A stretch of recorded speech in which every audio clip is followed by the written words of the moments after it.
नमस्कार। आज हम एक ऐसे सफर पर चलेंगे जो अंधेरे से निकलकर उम्मीद की रोशनी फैलाने की कहानी है। ये कहानी है उत्तराखंड के अमित सिंह नेगी की, जिन्होंने न सिर्फ अपनी जिंदगी की, आप कह सकते हैं, बेहद कठिन चुनौतियों को हराया, बल्कि हजारों लोगों के लिए प्रेरणा बन गए। बिल्कुल। ये सिर्फ एक कहानी नहीं, बल्कि हौसले और इंसानियत की एक जीती जागती मिसाल है। सही कहा। और मतलब उनके संघर्ष, उनकी वो हार न मानने वाली जिद और फिर उनकी कामयाबियां, सब कुछ इसमें बारीकी से दिखाया गया है। तो आज इस चर्चा का मकसद सिर्फ घटनाओं को दोहराना नहीं है, नहीं, बल्कि अमित नेगी के जीवन के उन निर्णायक मोड़ों को समझना है। ये जानना है कि कैसे उन्होंने दृष्टिहीनता जैसी चुनौती को एक अवसर में बदला। हाँ, और कैसे तकनीक व शिक्षा के दम पर दिव्यांगजनों के सशक्तिकरण का बीड़ा उठाया। हम इस कहानी की गहराई में उतरकर वो सीखेंगे जो हम सब के लिए मायने रखता है।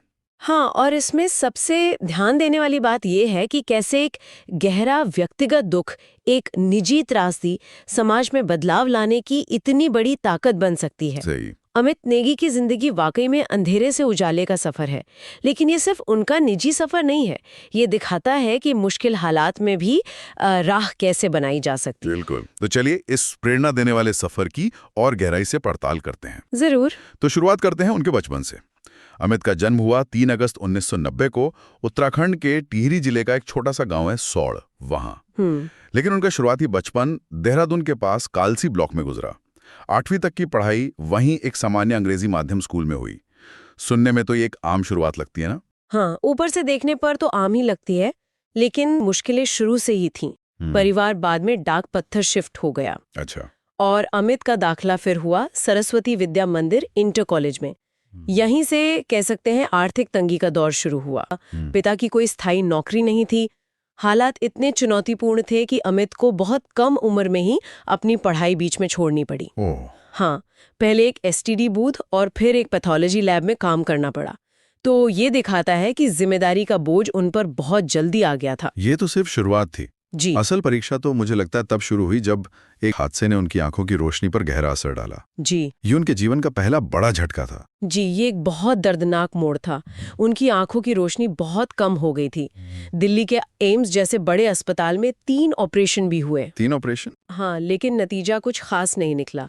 डॉक्टरों ने यहाँ तक कह दिया कि अब उनके लिए सामान्य जीवन जीना शायद मुमकिन ना हो। सोचिए, एक नौजवान के लिए सुनना कितना मुश्किल रहा होगा। बिल्कुल। और फिर जैसे किस्मत और इम्तिहान ले रही हो, 15 जून 2006 को एक और सड़क हादसे में उनके पिता का देहांत हो गया। अरे बाप रे, एक के बाद एक इतने बड़े झटके। पिता के जाने के बाद तो घर की पूरी जिम्मेदारी अमित पर आ गई होगी। हाँ बिल्कुल। माँ थी, एक बड़ी बहन, छोटा भाई और एक बड़े भाई जो पहले से ही दिव्यांग थे। तो ये कल्पना करना भी मुश्किल है कि उस वक्त उन पर क्या गुजरी होगी। बहुत मुश्किल। बिल्कुल। हालांकि कुछ समय बाद माँ को लोक निर्माण विभाग में छोटी सी नौकरी मिल गई थी। उससे थोड़ी आर्थिक राहत जरूर मिली। चलिए, कुछ तो सहारा मिला। हाँ, कुछ सहारा मिला, लेकिन अमित के जीवन का सबसे अंधकारमय पल आना अभी बाकी था। ये घटना हुई 2011 में, जो मतलब निर्णायक साबित हुई। और वो क्या थी? 2011 की एक सुबह जब अमित सोकर उठे तो उनकी दुनिया पूरी तरह स्याह हो चुकी थी। मतलब? उनकी बची खुची दृष्टि भी चली गई थी। वो पूरी तरह से दृष्टिहीन हो चुके थे। ओह। और ये सिर्फ शारीरिक अंधकार नहीं था, ये एक गहरा मानसिक आघात था। अकेलापन, बेबसी और डॉक्टरों की वो पुरानी बातें कि तुम सामान्य जीवन नहीं जी पाओगे, वो सब उनके जहन में गूंजने लगीं। ये सुनकर ही सैरन होती है, पूरी तरह से दृष्टिहीन हो जाना, वो भी तब जब आप पहले से इतने संघर्ष देख चुके हो। यहाँ ज्यादातर लोग टूट जाते हैं। बिल्कुल। लेकिन यही अमित नेगी की कहानी असाधारण बनती है। हाँ। उस गहरे अंधेरे में जब सब कुछ खत्म सा लग रहा था, उनके मन में एक सवाल उठा, अब आगे क्या? उन्होंने हार मानने की बजाय सोचना शुरू किया। उन्होंने दूसरे दृष्टिबाधित लोगों के बारे में सोचा कि वो कैसे अपनी जिंदगी जीते होंगे, कैसे आगे बढ़ते होंगे। ये जिज्ञासा ही उनकी ताकत बनी। और इसी जिज्ञासा ने उन्हें रास्ता दिखाया। उन्होंने ठान लिया कि वो रुकेंगे नहीं। बिल्कुल। दृष्टिहीन होने के बावजूद उन्होंने अपनी पढ़ाई फिर से शुरू की। और ये देखिए, उन्होंने 12वीं कक्षा 82% अंकों के साथ पास की। कमाल है। ये कोई छोटी बात नहीं थी। इसके बाद देहरादून के डीएवी कॉलेज से ग्रेजुएशन भी पूरा किया। ये उनकी इच्छा शक्ति और संकल्प का सबूत है। बिल्कुल। ये दिखाता है कि भारी परिस्थितियां चाहे जितनी मुश्किल हो, अंदर की आग वो बुझनी नहीं चाहिए। सही कहा। और फिर उन्होंने एक ऐसे क्षेत्र में कदम रखा जिसने उनकी जिंदगी बदल दी। वो थी टेक्नोलॉजी। कंप्यूटर में उनकी दिलचस्पी जागी। हाँ, और उन्होंने इसे सिर्फ दिलचस्पी तक सीमित नहीं रखा है ना? नहीं, बिल्कुल नहीं। उन्होंने देहरादून स्थित राष्ट्रीय दृष्टि दिव्यांगजन सशक्तिकरण संस्थान यानी NIPVD वहां से ऑफिस मैनेजमेंट का कोर्स किया। ऑफिस मैनेजमेंट मतलब दफ्तर के कामकाज से जुड़ा। हाँ, जैसे रिकॉर्ड कीपिंग, कम्युनिकेशन, ये सब कंप्यूटर के जरिए कैसे करते हैं। और कमाल की बात यह है कि उन्होंने इस कोर्स में पहला स्थान हासिल किया। अरे वाह! अमित NIPVD के पहले ऐसे छात्र थे जिन्होंने अपनी सभी परीक्षाएं पूरी तरह से कंप्यूटर के माध्यम से दी। पहले छात्र उस समय? हाँ, उस समय के लिहाज से ये बहुत बड़ी बात थी। उन्होंने स्क्रीन रीडर जैसे सॉफ्टवेयर का इस्तेमाल करना सीखा होगा, जो कंप्यूटर स्क्रीन पर लिखे टेक्स्ट को बोलकर सुनाता है। यहीं उन्हें ये एहसास हुआ कि कंप्यूटर एक दृष्टिहीन व्यक्ति के लिए सिर्फ एक मशीन नहीं, बल्कि आत्मनिर्भरता और आज़ादी का सबसे बड़ा जरिया बन सकता है। ये एक बड़ा आहा मोमेंट रहा होगा इनके लिए। तो क्या ये कह सकते हैं कि तकनीक उनके लिए सिर्फ एक टूल नहीं, बल्कि दुनिया से जुड़ने का, अपनी क्षमताओं को निखारने का एक नया दरवाजा बन गई? बिल्कुल, ये सिर्फ एक टूल नहीं बल्कि एक साथी बन गया। इसके बाद उन्होंने NIELIT का O लेवल कोर्स किया। अच्छा, O लेवल। हाँ, जो कंप्यूटर शिक्षा का एक बुनियादी मगर जरूरी सर्टिफिकेशन माना जाता है, और उसमें भी टॉप किया। फिर से टॉप। हाँ, उनकी लगन और काबिलियत को देखते हुए उन्हें NIPVD के ही प्रांत प्रशिक्षण केंद्र मतलब अडल्ट ट्रेनिंग सेंटर में सहायक शिक्षक के रूप में काम करने का मौका मिला। अच्छा, तो अब वो सिखाने लगे? जी, ये उनके लिए सीखने से सिखाने की तरफ एक बड़ा कदम था। तो इस तरह शिक्षा और तकनीक में महारत हासिल करने के बाद अमित ने इसे जमीनी स्तर पर कैसे इस्तेमाल किया? आज वो क्या कर रहे हैं? आज अमित देहरादून के पास ही आदर्श विद्यालय में संविदा पर कंप्यूटर शिक्षक के रूप में काम कर रहे हैं। अच्छा। वो कक्षा 1 से 8 तक के बच्चों को कंप्यूटर की दुनिया से रूबरू करा रहे हैं। लेकिन बात सिर्फ नौकरी करने की नहीं है, वो वहाँ भी बदलाव ला रहे हैं। किस तरह का बदलाव? उनके प्रयासों का ही नतीजा है कि आज उस आदर्श विद्यालय के छात्र भी अपनी परीक्षाएं कंप्यूटर के जरिए दे पा रहे हैं। अरे वाह! ये दिखाता है कि वो जहां भी जाते हैं वहां सकारात्मक बदलाव लाने की कोशिश करते हैं। वो दिव्यांगजनों को समाज का एक अभिन्न और महत्वपूर्ण हिस्सा मानते हैं और उनके लिए समान शिक्षा, रोजगार और अवसर की लगातार वकालत करते हैं। और ये सिर्फ बातों तक सीमित नहीं है, उन्होंने अमली तौर पर मतलब प्रैक्टिकली काम भी किया है कि उन्होंने कई संस्थाओं के साथ मिलकर उत्तराखंड के अलग अलग जिलों में जागरूकता अभियान चलाए हैं। हाँ, और इन अभियानों का असर देखिए, 3000 से ज्यादा दिव्यांगों और उनके परिवारों तक वो पहुंचे हैं। 3000 से ज्यादा? जी। उन्हें शिक्षा, जरूरी ट्रेनिंग और रोजगार के अवसरों के बारे में जानकारी दी, उन्हें मुख्य धारा से जोड़ने की कोशिश की। इतना ही नहीं, अंतर्राष्ट्रीय दिव्यांगता दिवस पर, हाँ, international day of persons with disabilities, जी, उस दिन उन्होंने देश भर के दिव्यांग कलाकारों और प्रतिभावान लोगों को अपनी प्रतिभा दिखाने के लिए एक मंच भी मुहैया कराया। ये उनके व्यापक विजन को दिखाता है। ये सब करते हुए उन्होंने अपनी अकादमिक योग्यता को भी बढ़ाया है ना, पढ़ाई जारी रखी।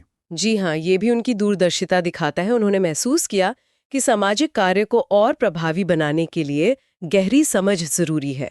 इसलिए उन्होंने इंदिरा गांधी राष्ट्रीय मुक्त विश्वविद्यालय IGNO से master of social work MSW की डिग्री हासिल की। सोशल वर्क में मास्टर्स? हाँ, यानी समाज कार्य में मास्टर डिग्री, जिससे उन्हें सामाजिक समस्याओं को वैज्ञानिक तरीके से समझने और उनके समाधान तैयार करने की विशेषज्ञता मिली। और एक और डिग्री का जिक्र है शायद। हाँ, उन्होंने उत्तराखंड मुक्त विश्वविद्यालय से B.Ed स्पेशल एजुकेशन यानी विशेष शिक्षा में भी डिग्री ली। Special education? जी, ये डिग्री उन्हें विशेष जरूरतों वाले बच्चों को पढ़ाने और समझने की खास योग्यता देती है।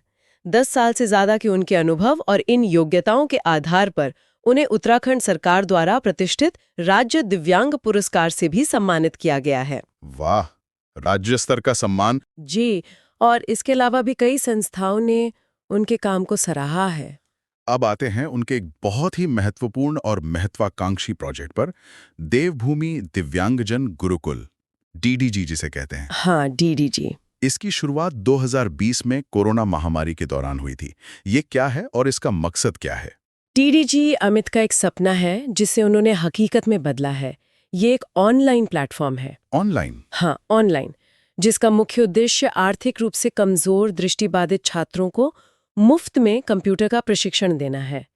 कोरोना काल में जब सब कुछ बंद था, तब उन्होंने ऑनलाइन शिक्षा की ताकत को पहचाना और इसका इस्तेमाल किया। ऑनलाइन होने का मतलब है कि इसकी पहुंच किसी एक शहर या राज्य तक सीमित नहीं होगी। बिल्कुल, यही इसकी सबसे बड़ी खूबी है। डीडीजी हर साल भारत के लगभग 15 राज्यों के करीब 50 छात्रों को शिक्षा दे रहा है। 15 राज्य? दूर दराज के गांवों और छोटे शहरों में बैठे दृष्टिबाधित छात्र भी अब घर बैठे क्वालिटी कंप्यूटर ट्रेनिंग पा रहे हैं। पाठ्यक्रम भी बहुत व्यापक है। अच्छा, क्या क्या सिखाते हैं? कंप्यूटर के बुनियादी सिद्धांतों से लेकर screen reader software, internet surfing, emails और यहाँ तक कि आर्टिफिशियल इंटेलिजेंस यानी एआई जैसी एडवांस चीजें भी सिखाई जाती हैं। एआई भी? वाह! जी, एआई यानी ऐसी तकनीक जो इंसानों की तरह सोचने, समझने और सीखने की क्षमता रखती है, जिससे भविष्य में दृष्टिबाधितों के लिए और भी बेहतर सहायक उपकरण बन सकते हैं। और पढ़ाने का तरीका कैसा है? क्या ये सिर्फ किताबी ज्ञान है या? नहीं, बिल्कुल नहीं। हर छात्र पर व्यक्तिगत ध्यान दिया जाता है। छात्र अपनी रफ्तार से सीख सकते हैं। लेकिन डीडीजी सिर्फ कंप्यूटर ट्रेनिंग सेंटर नहीं है। अमित का लक्ष्य बच्चों का सर्वांगीण विकास करना है। सर्वांगीण विकास मतलब सिर्फ तकनीकी स्किल नहीं, बल्कि ओवरऑल पर्सनालिटी डेवलपमेंट। इसलिए वो नियमित रूप से आत्मविश्वास बढ़ाने और करियर गाइडेंस के लिए सेशन आयोजित करते हैं। ये दिलचस्प है। किस तरह के सेशन होते हैं? इन सेशंस में वो आईएएस अफसरों, डॉक्टरों, इंजीनियरों, अनुभवी शिक्षकों और समाज कल्याण अधिकारियों को बुलाते हैं। अच्छा। हाँ, जो बच्चों के साथ अपने अनुभव साझा करते हैं और उन्हें प्रेरित करते हैं। शनिवार और रविवार को इंग्लिश स्पीकिंग और पर्सनालिटी डेवलपमेंट की क्लास भी होते हैं। अरे वाह, इंग्लिश स्पीकिंग भी? जी, यानी लक्ष्य सिर्फ नौकरी दिलाना नहीं, बल्कि उन्हें एक आत्मविश्वासी और सक्षम नागरिक बनाना है। तो इसका असर दिख रहा है? क्या छात्र आत्मनिर्भर बन पा रहे हैं इससे? हाँ, बिल्कुल दिख रहा है। कई छात्र इस ट्रेनिंग के बाद आत्मनिर्भर बने हैं और अलग-अलग क्षेत्रों में काम कर रहे हैं। कंप्यूटर शिक्षा ने उन्हें न सिर्फ रोजगार के नए अवसर दिए हैं, बल्कि उनके आत्मविश्वास को भी कई गुना बढ़ाया है। और डीडीजी का व्यापक उद्देश्य सिर्फ दृष्टिबाधितों को तकनीकी रूप से सक्षम बनाना ही नहीं, बल्कि समाज में दिव्यांगों के प्रति बनी हुई गलत धारणाओं और नजरिए को बदलना भी है। ये बहुत जरूरी है। अच्छा, अगर कोई डीडीजी से जुड़ना चाहे या उनके बारे में और जानना चाहे तो कैसे संपर्क कर सकता है? उनकी वेबसाइट है www.ddg.org.in। ddg.org.in? हाँ, ठीक है। इसके अलावा वो यूट्यूब, फेसबुक और इंस्टाग्राम पर भी सक्रिय है। ये सब करने के लिए कितना समय और समर्पण लगता होगा? मतलब एक व्यक्ति ये सब कैसे मैनेज करता है? आप अंदाजा लगा सकते हैं। अमित दिन के 24 घंटों में से लगभग 17 घंटे शिक्षा देने और इससे जुड़े कामों में लगाते हैं। 17 घंटे रोज? लगभग रोज। ये असाधारण समर्पण है जो दिखाता है कि ये उनके लिए सिर्फ काम नहीं, एक मिशन है ना? उनका विजन और भी बड़ा लगता है। हाँ, उनका अंतिम लक्ष्य एक समावेशी समाज, एक इंक्लूसिव सोसाइटी का निर्माण करना है। समावेशी समाज? हाँ, एक ऐसा समाज जहाँ दिव्यांगजनों को दया या सहानुभूति की नज़र से नहीं, बल्कि बराबरी के हक और सम्मान के साथ देखा जाए, जहां उन्हें हर क्षेत्र में समान अवसर मिले और वो समाज का एक सक्रिय और अभिन्न अंग बनकर जी सके। इस बड़े लक्ष्य को हासिल करने के लिए उनकी भविष्य की योजना क्या है? कुछ सोचा है उन्होंने? उनकी योजना एक ऐसी बड़ी संस्था बनाने की है जो सिर्फ दृष्टिबाधितों के लिए नहीं, बल्कि सभी प्रकार के दिव्यांगजनों को समग्र शिक्षा, मतलब होलिस्टिक एजुकेशन और प्रशिक्षण प्रदान करे। सभी तरह के दिव्यांगजनों के लिए? जी, इस संस्था के जरिए वो कुछ खास लक्ष्य हासिल करना चाहते हैं। जैसे कि? स्थान दिलाना। दूसरा, दिव्यांगता को लेकर समाज में फैली भ्रांतियों और डर को दूर करना और जागरूकता फैलाना।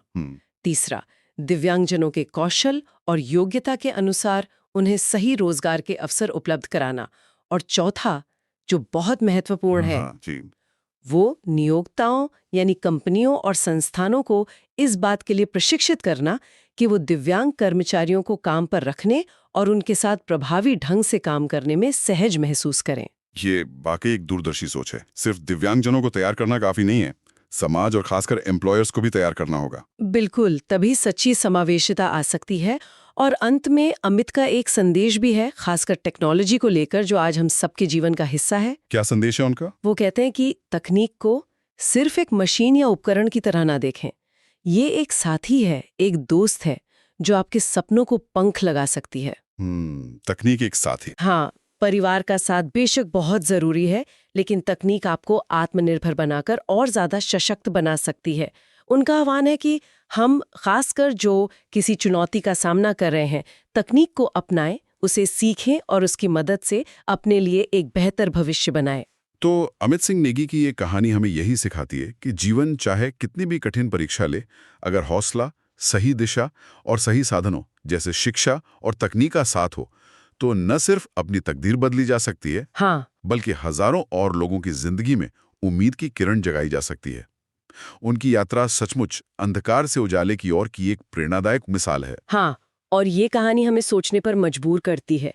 यहाँ एक विचारणीय प्रश्न ये उठता है कि अमित नेगी जैसे व्यक्तियों के प्रयासों से प्रेरणा लेकर और तकनीक का सही इस्तेमाल करके हम अपने आसपास, अपने समाज में सच्ची समावेशिता लाने के लिए क्या कर सकते हैं।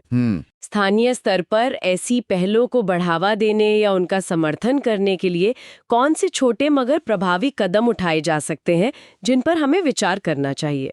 ये सवाल हम सबको खुद से पूछना चाहिए। अमित नेगी की कहानी हार ना मानने वाले जज्बे, करुणा और बदलाव लाने की इंसानी ताकत का प्रमाण है।